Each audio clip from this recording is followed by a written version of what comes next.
नमस्कार प्यारे बच्चों, स्वागत करता हूं अपने YouTube चैनल संस्कृति विद्या अकेडमी में। मैं हूं आलोक सर और आप देख रहे हैं संस्कृति विद्या अकेडमी। तो प्यारे साथियों, हम इस वीडियो में करने वाले हैं उत्तक के जितने भी अति लघु और जो वस्तुनिष्ठ प्रश्न हैं, हम उन सभी प्रश्नों का उत्तर करने जा रहे हैं जो कि ये भारतीय भवन का है। जो जितने भी भारतीय भवन में जो क्वेश्चन दिए गए हैं उत्तक से, वो सब हम इस वीडियो में करने वाले हैं, एमसीक्यू यानी वस्तुनिष्ठ और अति लघुतरीय प्रश्नों को। तो चलिए वीडियो को शुरू करते हैं। प्यारे साथियों, अगर आपने अभी तक हमारे चैनल को सब्सक्राइब नहीं किया है तो चैनल को सब्सक्राइब कर लीजिए और अपने दोस्तों के साथ शेयर कर दीजिए। सोशल मीडिया लिंक दिए गए हैं, उनसे जुड़ना है तो आप यहाँ से क्लिक करके भी जुड़ सकते हैं। तो यहाँ वस्तुनिष्ठ प्रश्न और उसके उत्तर दिए गए हैं। तो चलिए एक एक करके हम इन सभी को सरल भाषा में समझते हैं और करते हैं इसका सही उत्तर। तो चलिए, सबसे पहला प्रश्न है कि पौधों की लंबाई किस उत्तक द्वारा बढ़ती है ना? पौधों की लंबाई किस उत्तक द्वारा बढ़ती है? तो इसका सही उत्तर क्या होगा? तो पहले साथियों, इसका सही उत्तर है पार्श्व विभवज्योतक उत्तक के द्वारा। जो पौधों की लंबाई बढ़ती है वो पार्श्व विभज्योति उत्तक के द्वारा ही इसका लंबाई बढ़ता है। ठीक है, तो इसका राइट आंसर पार्श्व विभज्योति उत्तक हो जाएगा। दूसरा प्रश्न कह रहा है कि मृदु उत्तक एक प्रकार का है। तो मृदु उत्तक क्या है एक प्रकार का? तो ये सरल उत्तक हो जाता है। क्या हो जाएगा? सरल उत्तक, है ना। तीसरा प्रश्न कह रहा है कि जीवित कोशिकाएं कहाँ पाई जाती है? जीवित कोशिकाएं पाई जाती है तो कहाँ पाई जाती है? तो मृदु उत्तक और स्थूलक उत्तक में पाया जाता है। चौथा प्रश्न कह रहा है कि विभाजन की क्षमता होती है। विभाजन की क्षमता कहाँ होती है? तो विभज्योतिक कोशिकाओं में होता है। चलिए पांचवा प्रश्न देखते हैं, जो कि है कह रहा है कि किन कोशिकाओं की भित्ति लिग्निन के कारण मोटी हो जाती है? लिग्निन के कारण मोटी हो जाती है तो वह दृढ़ उत्तक, दृढ़ उत्तक की जो कोशिकाएं हैं, है ना, वो क्या हो जाता है? लिग्निन के कारण मोटी हो जाती है। ठीक है। छठा प्रश्न कह रहा है कि गैसों का विनिमय किसके द्वारा संपन्न होता है ना? गैसों का विनिमय किसके द्वारा संपन्न होता है? तो इसका सही उत्तर हो जाएगा संवहन उत्तक द्वारा। सातवां कह रहा है कि सुबेरिन नामक कार्बनिक पदार्थ जमा रहता है कहाँ? तो दृढ़ उत्तक में जमा रहता है। आठवां प्रश्न है जटिल उत्तक बना होता है विभिन्न कार्य करने वाली विभिन्न प्रकार की कोशिकाओं का। ठीक है। नौवां प्रश्न कह रहा है कि किसके द्वारा मिट्टी से जल और खनिज लवण पत्तियों तक पहुंचता है ना? जो कौन सा ऐसा जो है, मतलब किसके द्वारा जो है जल और खनिज लवण जो है पत्तियों तक पहुंचाता है? तो जाइलम है ना, जिसको हम पढ़ाए भी हैं। अगर आपने वीडियो नहीं देखा है तो वीडियो को देख सकते हैं, पूरा डिस्कस हमने किया है। ठीक है। 10वां प्रश्न कह रहा है कि चालनी नलिका बनाने में भाग लेता है। जो चालनी नलिका होता है वो बनाने में किसका भाग होता है? तो इसमें से कोई नहीं। इसका राइट आंसर आपका मिल जाएगा जो ऑप्शन में होगा, उसका राइट आंसर इसमें से कोई नहीं है ना। इस 11वां नंबर प्रश्न कह रहा है कि सह कोशिकाएं पाई जाती है। सह कोशिकाएं कहाँ पाई जाती है? तो फ्लोएम में पाया जाता है। इसका राइट आंसर फ्लोएम हो जाएगा। 12 नंबर प्रश्न कह रहा है कि केंद्रक अनुपस्थित रहता है वयस्क चालनी नलिका में, है ना। जो केंद्रक होता है कहाँ अनुपस्थित होता है? तो वयस्क चालनी नलिकाओं में अनुपस्थित होता है ना, मतलब नहीं मौजूद होता है। 13वां नंबर प्रश्न कह रहा है कि पौधों में फ्लोएम यह कार्य करता है। क्या कार्य करता है? तो आहार का चालन करता है ना, आहार का चालन का कार्य करता है। 14 नंबर प्रश्न कह रहा है कि सल्की या सलाब एपिथेलियम का प्रमुख कार्य है। क्या इसका सल्काव या एपिथेलियम का प्रमुख कार्य क्या है? तो सुरक्षा प्रदान करना होता है। 15 नंबर प्रश्न कह रहा है कि पश्चिमाभी या पश्चिमल एपिथेलियम पाए जाते हैं कहाँ? तो ट्रैकिया में पाया जाता है। कहाँ? ट्रैकिया में। अस्थि है क्या? संयोजी उत्तक है। अस्थि क्या है? हड्डी क्या है? तो संयोजी उत्तक है ना। 17 नंबर प्रश्न कह रहा है कि फाइब्रोब्लास्ट कोशिका पाई जाती है कहाँ?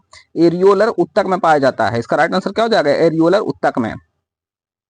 18वां नंबर प्रश्न कर रहा है कि ऑस्टियोब्लास्ट कोशिका पाई जाती है। ऑस्टियोब्लास्ट कोशिका कहाँ पाया जाता है? तो अस्थि में पाया जाता है। 19वां नंबर प्रश्न कर रहा है कि किस प्रकार के उत्तक के अधिकांश मात्रा में एकत्र होने से शरीर मोटा हो जाता है? कौन सा ऐसा जो उत्तक होता है जिसको अधिक मात्रा में अगर एकत्र हो गया तो मोटा हो जाता है? हम बताए थे, है ना, एडिपोज उत्तक होता है। हमने वीडियो में भी बताया है कि एडिपोज उत्तक जो होता है, इसको अगर हम एकत्र करते हैं तो क्या होता है? हमारा शरीर मोटा हो जाता है। 20वां नंबर प्रश्न कर रहा है कि लिंगामेट का निर्माण करता है। लिंगामेट का निर्माण कौन करता है? तो इससे श्वेत तंतुमय उत्तक करता है। 21 नंबर प्रश्न कर रहा है कि आरेखित पेशी है। आरेखित पेशी क्या होता है?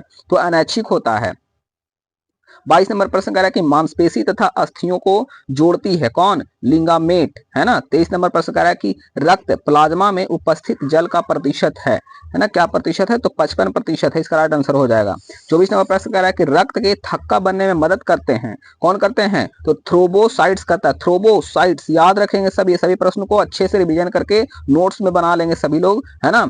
25 नंबर प्रश्न करा कि तंत्रिका ऊतक की इकाई है, तंत्रिका ऊतक की क्या इकाई है, तो तंत्रिका कोशिका या न्यूरॉन है ना।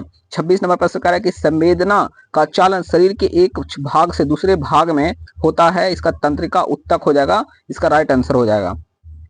अब है रिक्त स्थानों की पूर्ति करे। पहला प्रश्न कि मृदु ऊतक सरल ऊतक का एक प्रकार है, यहाँ क्या हो जाएगा, मृदु ऊतक भर लेंगे, है ना सभी लोग। यहाँ हो जाएगा मृदु ऊतक संरक्षण का कार्य करता है। तीन है जो कारक की विभजोतक कोशिकाओं में कोशिका द्रव भरा रहता है, इसका राइट आंसर कोशिका द्रव हो जाएगा। चौथा नंबर प्रश्न कि जड़ में स्थूलन कोण, यहाँ क्या हो जाएगा, स्थूलन कोण अनुपस्थित रहता है।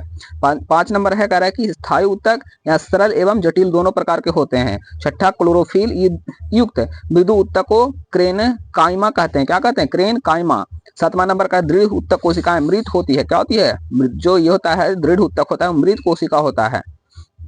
8वां नंबर पर रेशेदार पौधे में प्रचुर मात्रा में दृढ़ ऊतक पाया जाता है। 9वां जाइलम एवं फ्लोएम जटिल ऊतक के उदाहरण है। 10वां वाहिनिकाएं एवं वाहिकाएं जाइलम के तत्व है। सब राइट आंसर दिया हुआ है, बस इसको आपको रिवीजन करना है। एरियोलर ऊतक वास्तविक संयोजी ऊतक एक प्रकार का है ना, जो एरियोलर ऊतक होता है वो क्या होता है, वास्तविक संयोजी ऊतक का एक प्रकार है।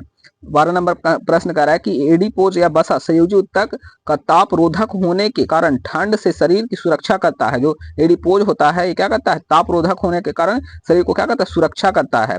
ये 13 नंबर रक्त यानी रुधिर या लसिका एक तरल संयोजी ऊतक होता है। रक्त या रुधिर या लसिका जिसको बोल सकते हैं वो क्या होता है, तरल संयोजी ऊतक होता है, ठीक है।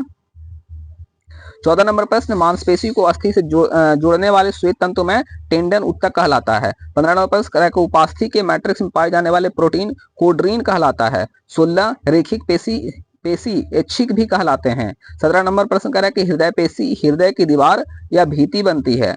18वां तंत्रिका ऊतक की इकाई न्यूरॉन या तंत्रिका कोशिका है।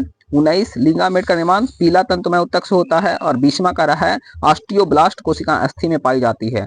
तो ये रहा पूरा आपका क्या ऑब्जेक्टिव टाइप का जो प्रश्न है बुक में दिए हुए उसका सभी उत्तर हो गया। अब हम समझेंगे अति लघु प्रश्नों का उत्तर, जो कि आपको वीडियो को अंत तक पूरा देखना है ना। चलिए मेन आंसर हम यहीं से करेंगे, है ना, क्योंकि आपको यहाँ से सब आपको आंसर करके अच्छे से याद रखना है। पहला प्रश्न कह रहा है कि एक पादप ऊतक का नाम बताएं, तो वो होता है जाइलम। एक पादप ऊतक का नाम क्या है, जाइलम। दूसरा प्रश्न कह रहा है कि जड़ के शीर्ष पर कौन ऊतक पाया जाता है, जड़ के शीर्ष पर यानी सबसे ऊपर में कौन सा ऊतक पाया जाता है, तो शीर्षस्थ विभजोतक ऊतक पाया जाता है। तीसरा नंबर प्रश्न कह रहा है कि सरल ऊतक के दो उदाहरण दीजिए, तो सरल ऊतक हो जाएगा मृदु ऊतक और स्थूलक ऊतक जो है सरल ऊतक के क्या हो गए, उदाहरण हो गए। चौथा प्रश्न किस ऊतक की कोशिकाएं सदा विभाजित होती रहती है, तो विभजोतक ऊतक का जो कोशिका होता है वो हमेशा क्या होता है, विभाजित होते रहती है, ठीक है। अगला प्रश्न देखिए 5वां विभजोतक ऊतक को किस आधार पर विभाजित किया जाता है, तो स्थिति के आधार पर, है ना, इसको विभाजित किया जा सकता है विभजोतक ऊतक को। छठा नंबर प्रश्न किस सरल ऊतक में अंतरकोशिकीय स्थान होता है, तो मृदु ऊतक या पैरेकाइमा के द्वारा, ठीक है। 7वां नंबर प्रश्न दो ऊतकों के नाम बताएं जो पौधे को यांत्रिक सहायता प्रदान करते हैं, है ना, वो होता है स्थूलक ऊतक दृढ़ ऊतक, है जिसको सक्स या स्क्लेरेकाइमा कहा भी जाता है, ठीक है। 8वां नंबर प्रश्न कह रहा है कि वैसे मृदु ऊतक को क्या कहते हैं जिसमें क्लोरोफिल पाया जाता है, तो उसको कहते हैं क्लोरेन काइमा। क्या कहते हैं, क्लोरेन काइमा कहा जाता है वैसे ऊतक जो, वैसे मृदु ऊतक जो इसमें क्लोरोफिल पाया जाता है, क्लोरोफिल इसमें पाया जाता है, क्या कहलाता है, क्लोरेन काइमा कहलाता है, क्लोरेन काइमा कहलाता है। अच्छे से याद रखेंगे सभी लोग। 9वां नंबर प्रश्न किस ऊतक की कोशिकाओं में भीति अनियमित ढंग से क्या होते हैं, कोनों पर मोटी होती है, कोनों पर मोटी होती होता है स्थूलक कोण ऊतक होता है। 10वां नंबर प्रश्न कह रहा है कि नारियल का रेशा किस ऊतक का बना होता है, तो होता है दृढ़ ऊतक का बना होता है, जिसको हम स्क्लेरेकाइमा भी कहते हैं। 11 नंबर प्रश्न मृदुतक कोशिकाएं की दो विशेषताएं लिखें, है ना, मृदुतक कोशिकाएं की दो विशेषता होगा, तो पहला होगा कोशिकाएं जीवित होती है, दूसरा होता है भोजन निर्माण और भंडारण करती है ना, तो मृदुतक ऊतक का यही दो विशेषता होता है। 12 नंबर प्रश्न दो अस्थायी पादप ऊतकों के नाम लिखे, तो कौन है, जाइलम और फ्लोएम जो है अस्थायी पादप ऊतक है ना, जाइलम और फ्लोएम। 13 नंबर प्रश्न कह रहा है कि जाइलम का निर्माण किन तत्वों से होता है, जाइलम का जो निर्माण होता है किन तत्वों से होता है, तो वाहिकाएं चालनीय नलिकाएं के द्वारा होता है, ठीक है। 14 नंबर प्रश्न कह रहा है कि जाइलम का मुख्य कार्य क्या है, तो जाइलम का मुख्य कार्य जल और खनिज लवण का परिवहन करना होता है। 15 नंबर प्रश्न कह रहा है कि फ्लोएम किन तत्वों से बनता है, तो फ्लोएम जो है होता है सहकोशिकाएं और जीवित पैरेकाइमा से बनता है। 16 नंबर प्रश्न किस ऊतक द्वारा पौधे में खाद्य पदार्थों का संवहन होता है, तो वो होता है फ्लोएम के द्वारा, ठीक है। 17 नंबर प्रश्न कह रहा है निम्नलिखित दो प्रकार के एपिथेलियम ऊतक के नाम लिखे, तो हो जाएगा स्क्वेमस यानी चपटी और स्तंभाकार हो जाएगा, है ना, जो क्या होता है इपिथेलियम ऊतक के नाम है। अगला प्रश्न 18 है, कह रहा है कि त्वचा की सतह पर किस प्रकार की इपिथेलियम ऊतक पाई जाती है। त्वचा की सतह पर, त्वचा है ना, वहां पे कौन सा इपिथेलियम ऊतक पाया जाता है, तो वो होता है क्या आपका स्क्वैमस इपिथेलियम पाया जाता है। 19 नंबर प्रश्न कह रहा है कि पश्चमाभी इपिथेलियम की सिलिया में होने वाला गति क्या कहलाता है, तो कहलाता है सिलीगेर गति कहलाता है। क्या कहलाता है, सिलीगेर। जो पश्चमाभी इपिथेलियम में होने वाला गति होता है उसको हम सिलीगेर गति कहते हैं। 20वां नंबर प्रश्न कह रहा है कि संयोजी ऊतक के कोई दो उदाहरण दें, तो हो जाएगा उपास्थि और दूसरा हो जाएगा रक्त। 21 नंबर प्रश्न कह रहा है कि संयोजी ऊतक कितने प्रकार के होते हैं, नाम लिखे, तो 3 प्रकार के होते हैं। कौन कौन, एरियोलर, एडिपोज और रेशेदार, है ना, जो कि हम वीडियो में भी बताए हैं आपको पिछले वाले वीडियो में जिसने एक्सप्लेन किया हुआ है। 22 नंबर प्रश्न कह रहा है बच्चों, कह रहा है कि एरियोलर ऊतक में पाई जाने वाली दो प्रकार की कोशिकाएं का नाम लिखे। एरियोलर ऊतक में कौन सा दो कोशिका पाया जाता है, तो होता है फाइब्रोब्लास्ट और हिस्टियोसाइट्स होता है ना। 23 नंबर प्रश्न कह रहा है कि एडिपोज ऊतक में पाए जाने वाले संचित भोज्य पदार्थ क्या है, तो वो है बसा। जो एडिपोज ऊतक में पाया जाता है संचित भोज्य पदार्थ है ये बसा, ठीक है। 24 नंबर प्रश्न कह रहा है कि अस्थियों में मांसपेशियों को जोड़ने वाला ऊतक क्या कहलाता है, तो टेंडन कहलाता है, जिसको श्वेतमय तंतु भी ऊतक भी कहा जाता है। 25 नंबर प्रश्न कह रहा है कि अस्थि से जोड़ने वाला ऊतक क्या कहलाता है, जो अस्थि से अस्थि यानी हड्डी से हड्डी जो जोड़ता है उसको क्या ऊतक कहा जाता है, तो लिगामेंट कहा जाता है, जिसको पीला तंतुमय ऊतक के भी नाम से जाना जाता है। 26 नंबर प्रश्न, दो मुख्य प्रकार के कंकाल ऊतक का नाम लिखे। कौन से ऐसे दो प्रकार के जो होते हैं जो कंकाल ऊतक के नाम से जाने जाते हैं, तो अस्थि है और उपास्थि है, जो क्या है दो प्रकार के कंकाल ऊतक हैं ये, है ना। मुख्य कंकाल ऊतक के नाम से अस्थि और उपास्थि को जाना जाता है। 27 नंबर प्रश्न है कि उपास्थि के मैट्रिक्स में पाई जाने वाली कोशिकाएं क्या कहलाती है, तो वो कोइड्रोब्लास्ट कहलाता है। क्या कहलाता है, कोइड्रोब्लास्ट कहलाता है। 28 नंबर प्रश्न कह रहा है कि दो प्रकार के तरल संयोजी ऊतक का नाम लिखें, वो होता है रक्त और लसिका।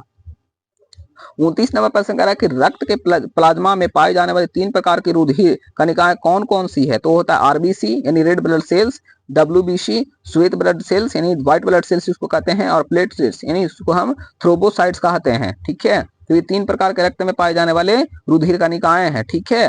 30 नंबर प्रश्न कह रहा है कि शारीरिक अंगों में गति किस प्रकार के ऊतक के कारण होता है, तो होता है पेशी ऊतक के कारण। शारीरिक अंगों में गति किस ऊतक के द्वारा, किस प्रकार के ऊतक के द्वारा होता है, तो पेशी ऊतक के द्वारा होता है। जितने भी अंग होता है शरीर का, जो गति होता है शरीर का, है ना, वो सब किसके द्वारा होता है, पेशी ऊतक के द्वारा।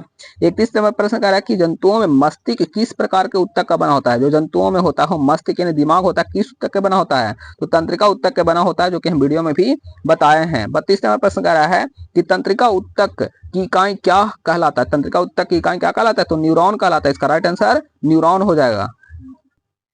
33 नंबर प्रश्न कह रहा है कि कोशिकीय जीवों में कार्यों में दक्षता पूर्वक संचालन के लिए क्या व्यवस्था रहती है। जो बहुकोशिकीय जीव होते हैं उसमें दक्षता पूर्वक संचालन के लिए क्या व्यवस्था रहता है, तो तंत्रिका तंत्र की व्यवस्था रहता है।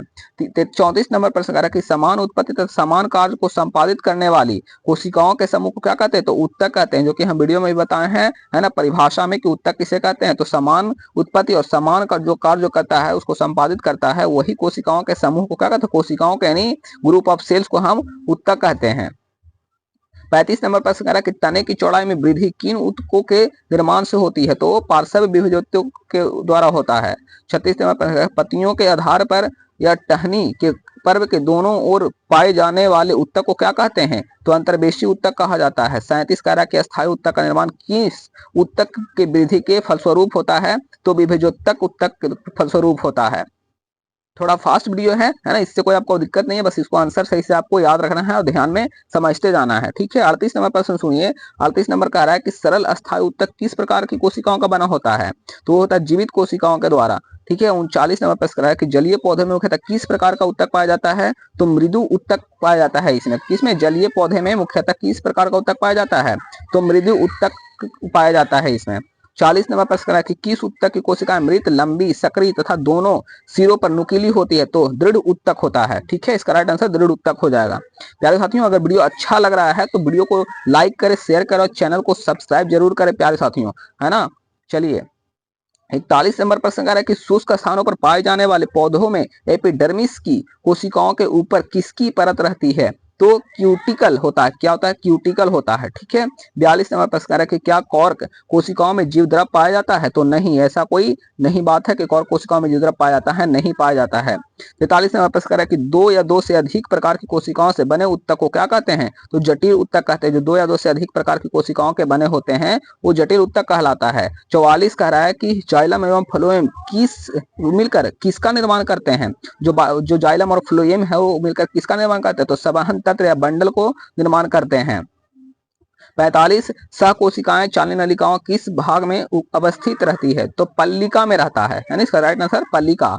46 कह रहा है कि किस जंतु उत्तक कोशिकाएं फर्श या दीवार पर लगी चपटी ईंटों की तरह दिखती है? जो चपटी ईंटी होता है उसी प्रकार का दिखता है, तो इपिथेलियम इसका राइट आंसर हो जाएगा। 47 कह रहा है कि किस उत्तक के मुख्य सिरे पर सूक्ष्म रसाकूल विद्यमान होते हैं? तो स्थूल कोन उत्तक के द्वारा होता है मुक्त सिरे सूक्ष्म पर रसाकूल विद्यमान जैसे मौजूद होते हैं, उसका नाम है स्थूलक कोण। ठीक है।